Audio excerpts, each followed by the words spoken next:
You can't just grab the door like that. You put everyone on this plane at risk. I didn't mean to, I swear. I panicked. Panic or not, that's a serious offense, young lady. You need to calm down and do exactly as you're told. Okay. Sorry, Ma'am, you need to step aside. Security will handle this. The words hit harder than she expected. Sharp, humiliating, final. Ava froze as every eye in first class turned toward her.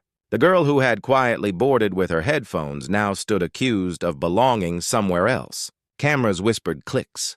The flight attendant's stare said it all. You don't belong here. But she did. More than anyone could imagine, because the girl they humiliated wasn't just another passenger.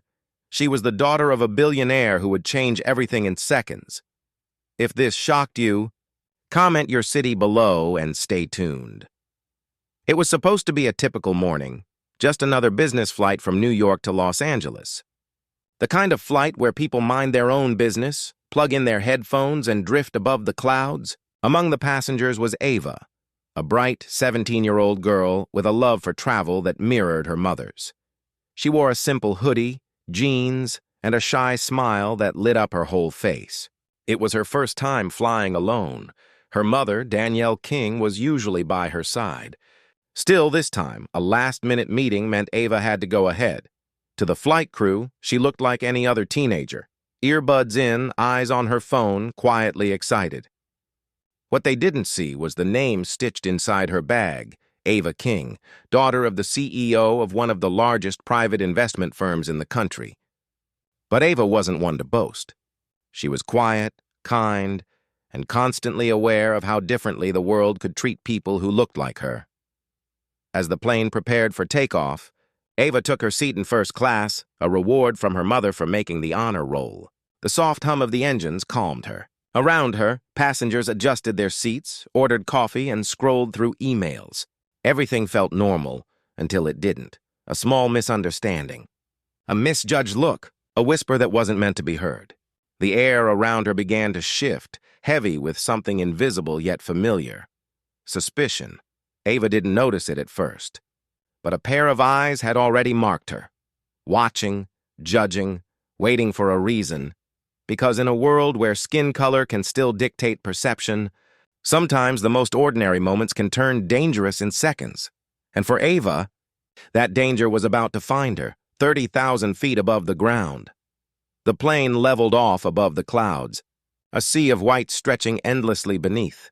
Ava leaned back, scrolling through photos of her mother's last charity event, an initiative that funded scholarships for underprivileged youth. She smiled proudly, unaware that across the aisle, a flight attendant named Karen Blake had been watching her since boarding.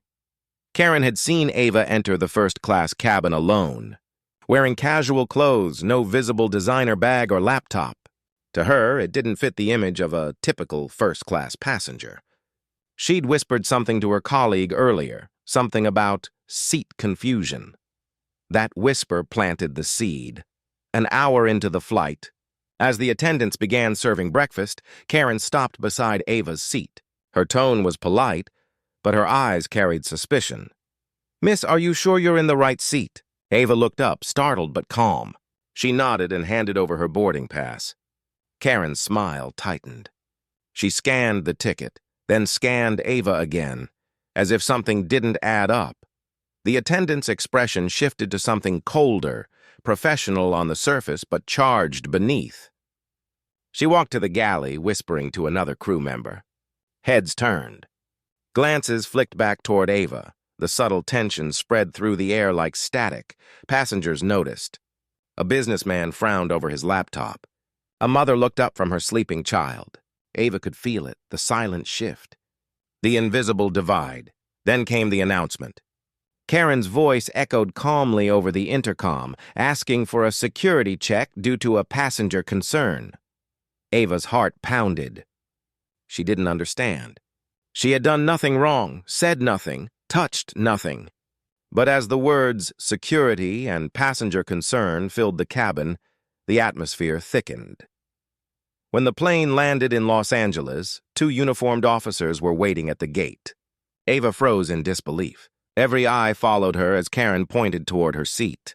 "That's the one," she said quietly, but everyone heard. The officers approached, their expressions unreadable. Passengers stared, whispering, phones raised discreetly to record. Ava's voice trembled as she tried to explain, but fear strangled the words. "Ma'am, please come with us," one officer said. She stood up slowly, her hands shaking. Her mind spun. Was this really happening? The world blurred into murmurs and flashing lights. She could feel every judgment, every stare, every ounce of disbelief pressing against her chest.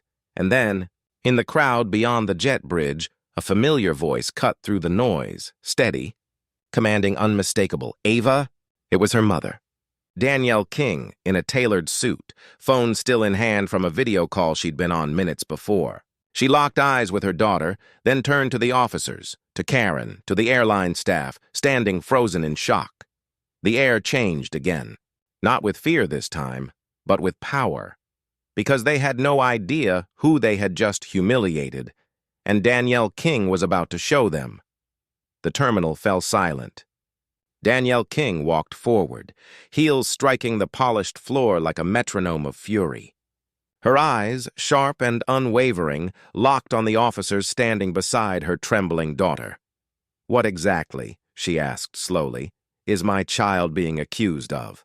Her voice carried across the gate. No one answered. The flight attendant, Karen, opened her mouth, then closed it again. Her earlier confidence evaporated under the weight of recognition. Someone whispered, "That's Danielle King." Cameras started flashing. Danielle turned to Ava, who stood pale, tears brimming but unbroken. "Did they touch you?" she asked softly. Ava shook her head, whispering, "They said I wasn't supposed to be there." That was all Danielle needed. She straightened, pulled out her phone, and called someone whose name alone could make executives panic. Within minutes, the airport's regional manager sprinted to the scene, breathless and apologetic.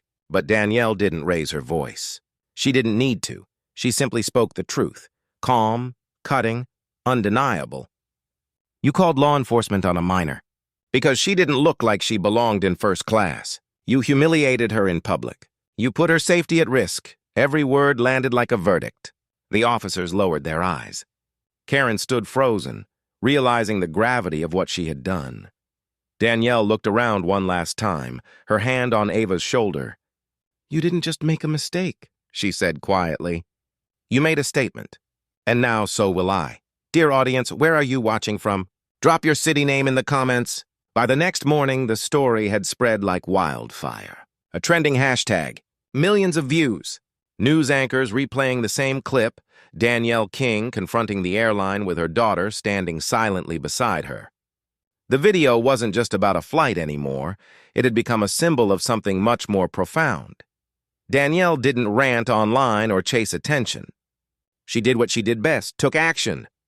Within 48 hours, her legal team had filed a discrimination complaint, and the airline's board received a formal notice from her firm, which happened to manage one of their most significant investment portfolios. The consequences came swiftly. The regional director was suspended, the crew reassigned, and Karen Blake, the flight attendant who had followed protocol, was terminated. But Danielle didn't stop there. She announced a new foundation, Wings of Equity, dedicated to training airline staff nationwide on racial bias awareness and ethical conduct. "This isn't about revenge," she said during a televised interview. "It's about accountability, about making sure no young black girl ever feels unsafe just for existing." As for Ava, she went back to school quietly. She still loved flying, though now she understood the weight of her mother's fight, the kind of strength that doesn't shout but reshapes the world. And somewhere, across thousands of screens, people saw their own stories reflected in hers. Because sometimes, justice doesn't arrive in a courtroom, it walks calmly through an airport, demanding to be seen. Thanks for watching. Subscribe for more powerful stories and reflections that matter.